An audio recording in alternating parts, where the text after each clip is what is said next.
Hi everyone, it's your daily 10-minute business and finance news wrap for this Wednesday, the 23rd of March 2022. Later, airline Rex is increasing its airfares because of higher costs.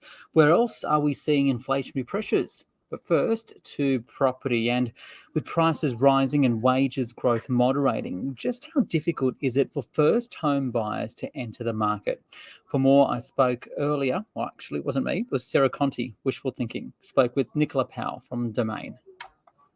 When you have a look at price growth and wages growth over the last 20 years, across our combined capitals and in our regional markets, we're seeing that annualized growth rate at around 7%.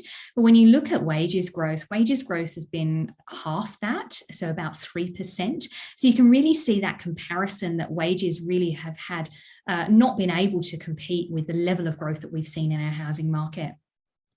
So how long does it take for your average couple to save for a deposit now? What we have seen is a couple aged between 25 and 34 saving for an entry-level house across our cities has blown out over the past year. We have seen the longest savings time is in Sydney. It's 8 years and 1 month. We've seen that increase by 18 months over the past year alone. In Canberra, it's 7 years and 1 month. Some of our other cities offer a much shorter journey time, but largely what we've seen across the entry houses, all of our cities have seen an increase in the time it takes to save. Is it a bit easier to get a unit at least? What we've seen for entry units is a much more stable landscape for first home buyers. We have seen overall for Australia, the time to save for an entry unit has remained stable over the past year. So this is a much better outlook and means that wages growth and that interest accrued on savings has been able to keep pace with price change. It does vary depending upon the city in which you are living, but I think overall in each of our cities, purchasing a unit has remained much more stable compared to an entry house. I mean, with all this in mind, what do people need to really keep in mind or start thinking about?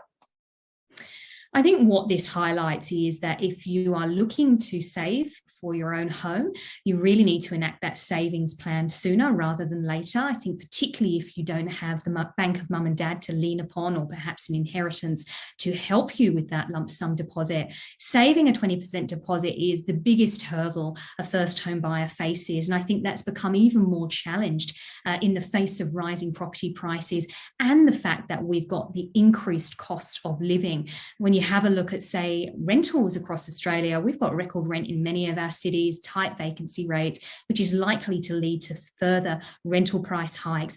That's going to make it even harder for a tenant to save for their first home.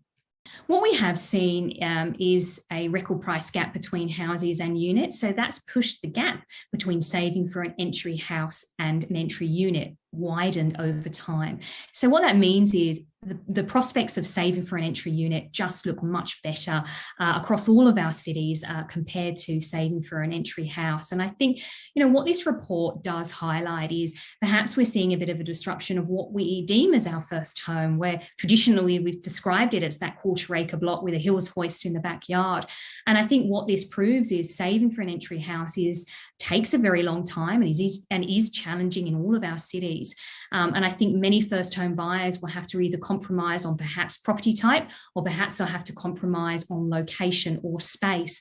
And I think it's understandable that we've seen a rise in a rentvestor.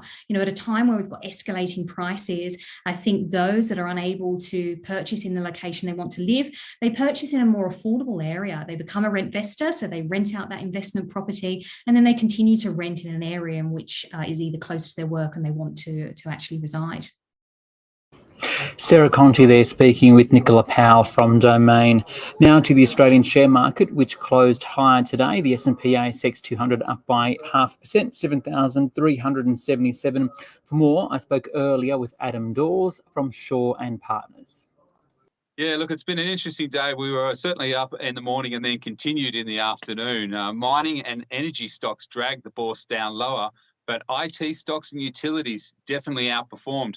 And that had a lot to do with Alibaba expanding its buyback program to $25 billion. And then I think that would give a lot of confidence to the IT sector or to the tech sector. That means we potentially might have seen the bottom. Can we go into that with more detail, right? Because tech stocks are in focus. Block, which is Afterpay's owner, is at a near record high, while others like Zip today are doing well. Zip, though, largely off its highs, right? But what's your take on the sector as we move into this high inflationary and higher interest rate environment? Yeah, look, it certainly is interesting. And the buy now, pay later sector for us and higher inflation, which means higher interest rates, is all about bad debts. So if people can't pay their debts, that's going to be a bit of an issue for it. So with bad debts and higher inflation rising, this means that it would definitely put a dampener on the sector going forward.